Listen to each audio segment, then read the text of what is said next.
Hello दोस्तों, नमस्कार। स्वागत है आपका यूनिवर्सिटी योद्धा चैनल में। आज हम आ चुके हैं इन्वायरमेंटल साइंस यूनिट 2 की क्लासेस लेकर, जिसमें हम आज डिस्कशन करेंगे short question, objective question, long question. तो इसमें अब जो है सेकेंड सेमेस्टर के लिए बहुत महत्वपूर्ण क्लासेस आज होने वाली हैं। तो ये वीडियो आप लास्ट तक जरूर देखिएगा, जिसमें आपका जो यूनिट 2 आज जो टोटली जो है इसमें कंप्लीट हो जाएगा। अगर आप भी बिहार किसी भी यूनिवर्सिटी से यूजी कर रहे हैं तो वीडियो लास्ट तक जरूर देखिए, कि लास्ट में बहुत इंपॉर्टेंट क्वेश्चन हम डिस्कशन करेंगे जो एग्जाम के लिए आपके बहुत महत्वपूर्ण होने वाले हैं। तो चलिए आज का जो सेशन है उसको हम शुरू करते हैं। अगर आप भी हमारे चैनल पर पहली बार आए तो चैनल सब्सक्राइब करें और बेल आइकन दबा दें। सबसे पहले आज हम बात करेंगे पारिस्थितिकी तंत्र में जैविक घटक के कार्य और पोषण प्राप्त करने के तरीका क्या है, उसके शरीर में अत्यंत महत्वपूर्ण हम बात करेंगे। सबसे पहले बात करेंगे प्रोडक्शन, जैसे कि उत्पादन। उत्पादन के बारे में बात करेंगे। उत्पादन का अर्थ क्या होता है? सजीव प्राणी। जैसे कि सजीव प्राणी अकार्बनिक घटकों का उपयोग करके प्रकाश संश्लेषण या रसायन संश्लेषण की प्रक्रिया द्वारा अपना जो भोजन जो है स्वयं स्वयं बनाते हैं। जिससे पारिस्थितिकी तंत्र में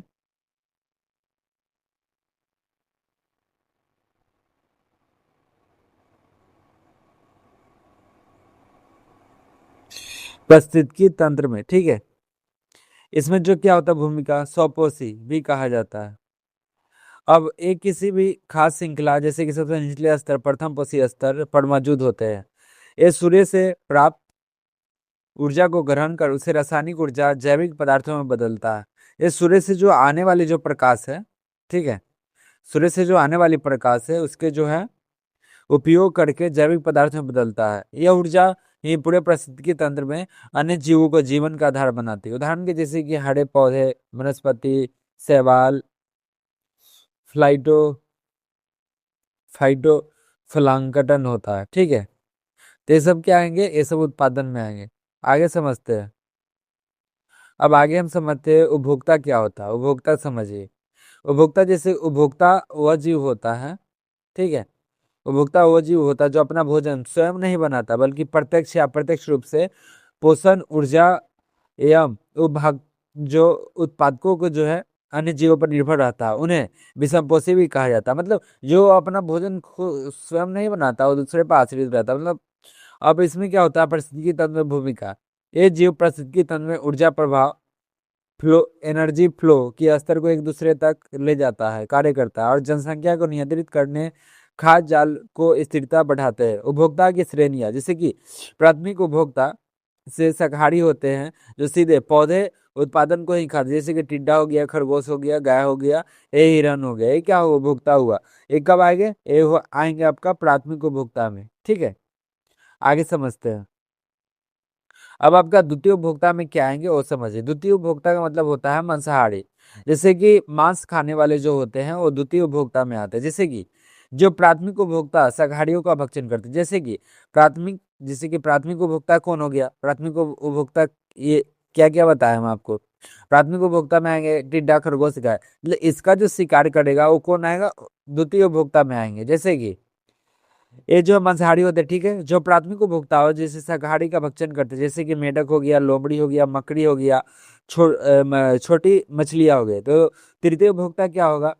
ये उच्च मांसाहारी होते हैं, जैसे कि जो द्वितीय उपभोक्ता को खाते हैं, जैसे कि शेर, बाज, चील, सांप आदि। तो जो द्वितीय उपभोक्ता खाते हैं वो तृतीय उपभोक्ता में आते हैं। अब समझिए अपघटन। अपघटन क्या होता है? जैसे कि अपघटन का अर्थ होता है वो जीव जो सूक्ष्म जीव होते हैं, जो मृत पौधे या जानवरों को श्वसन कार्बनिक पदार्थों को विघटित करके उन्हें सरल अकार्बनिक पदार्थों में तोड़ देते हैं, उन्हें मृत जीवी कहा जाता है। मतलब वैसा जीव जो अब सारे गले अपशिष्ट पदार्थों से अपना भोजन को बनाता है उसे मृत जीवी कहा जाता है, ठीक है। अब हम समझते हैं पारिस्थितिकी तंत्र में इसका भूमिका क्या है। पारिस्थितिकी तंत्र में जो है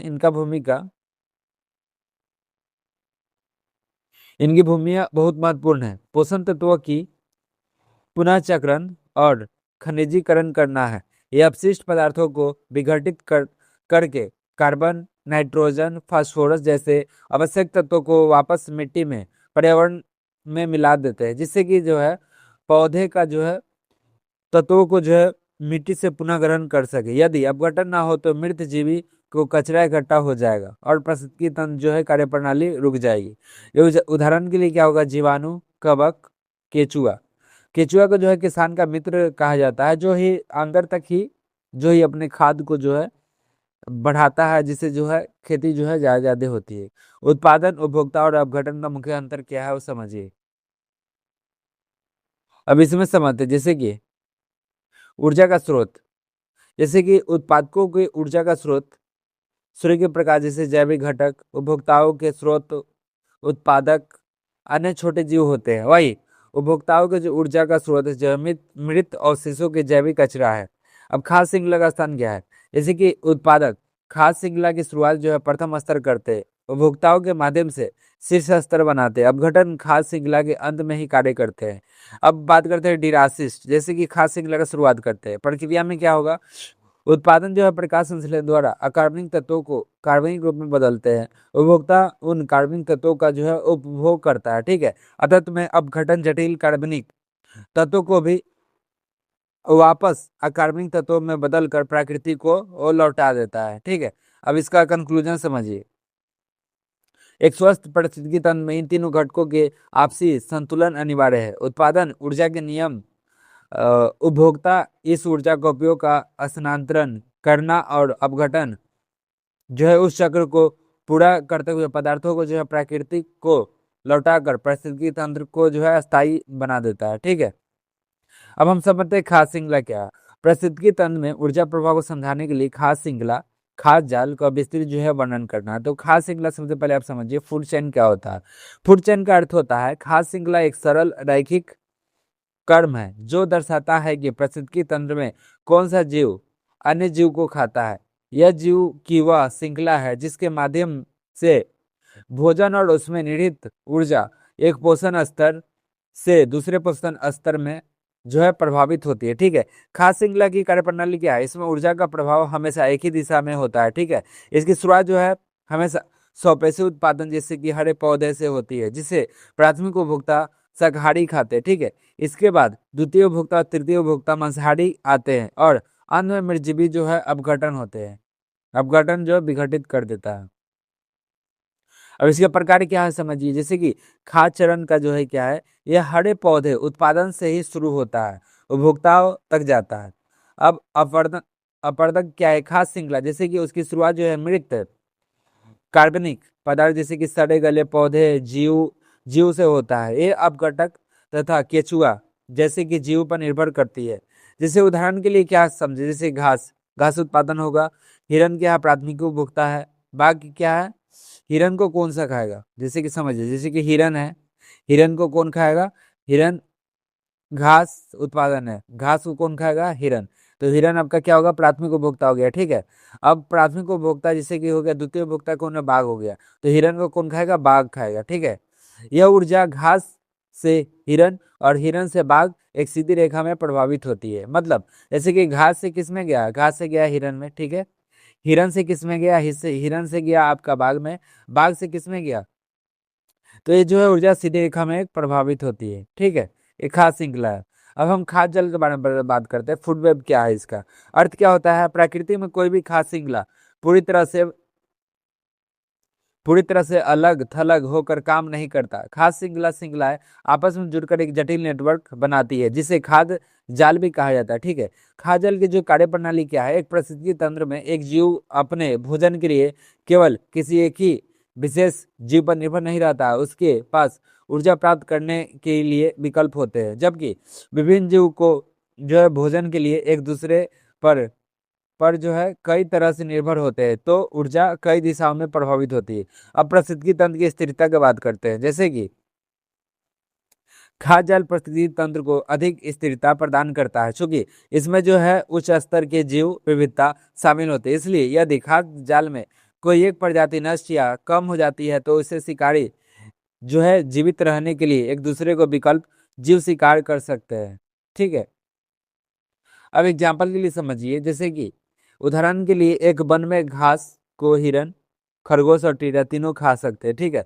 तो जैसे कि हिरन हिरन को बाघ या शेर खा सकता है, ठीक है। टीडा को मेंढक खा सकता है, मेंढक को सांप खा सकता है, और सांप को बाज खा सकता है। इस प्रकार ऊर्जा प्रवाह के जो रास्ते होकर गुजरता है और एक जटिल जाल का निर्माण करता है। यही श्रृंखला जो है खाद्य जल का मुख्य अंतर की जो तुलनात्मक अध्ययन होता है। ठीक है, अब आगे हम समझते हैं खाद्य श्रृंखला और खाद्य जाल में अंतर क्या होता है। संरचना समझ, जैसे कि खाद्य श्रृंखला सरल एवं सीधी रैखिक संरचना होती है। ठीक है, अब खाद्य जाल कई श्रृंखलाओं का जो परस्पर जुड़ने से जटिल नेटवर्क बनता है। ठीक है, ऊर्जा प्रभाव कैसे होता है, जैसे कि खाद्य श्रृंखला केवल ऊर्जा एक ही दिशा में प्रभावित होता है। खाद्य जल क्या होता है, ऊर्जा जो है कई दिशा विभिन्न भागों में जो है प्रभावित इसका होता है। भोजन का विकल्प क्या होता है, खाद्य श्रृंखला जैसे कि जीवों के पास भोजन की कोई विकल्प स्रोत नहीं होता है, जबकि खाद्य जल में जीवों के पास भोजन का अनेक विकल्प स्रोत होते हैं। ठीक है, परिस्थिति में स्थिरता क्या होता है, इसमें जो है खाद्य श्रृंखला कम स्थिर होता है, एक कड़ी नष्ट होने वाली पूरी श्रृंखला प्रभावित हो सकती है।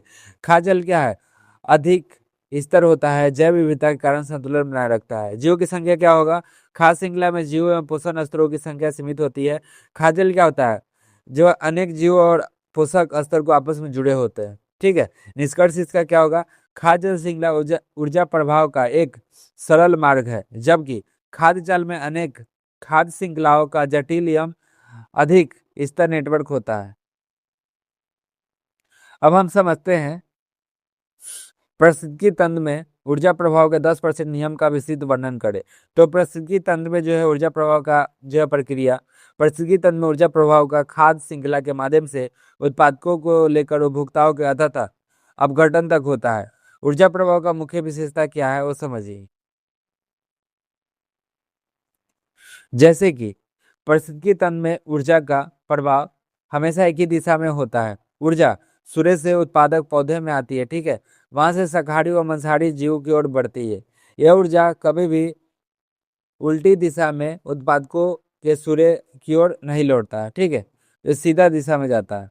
अब समझते हैं ऊष्मागतिकी के नियम का पालन। जैसे कि ऊर्जा प्रभाव ऊष्मागतिकी के नियम का पालन करता है, जिसके अनुसार ऊर्जा को न तो उत्पन्न किया जा सकता है और न ही नष्ट किया जाता है। इसको केवल एक रूप से दूसरे रूप में स्थानांतरण होता है।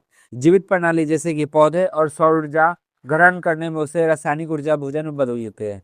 अब बात करते हैं उत्पादन। उत्पादन द्वारा जो ऊर्जा ग्रहण, जैसे कि पारिस्थितिकी तंत्र के लिए ऊर्जा का एकमात्र स्रोत सूर्य है। हरे पौधा उत्पादन प्रकाश संश्लेषण की प्रक्रिया के लिए प्राप्त कुल विकिरण का 1 से 5% हिस्सा जो है ग्रहण कर पाते हैं।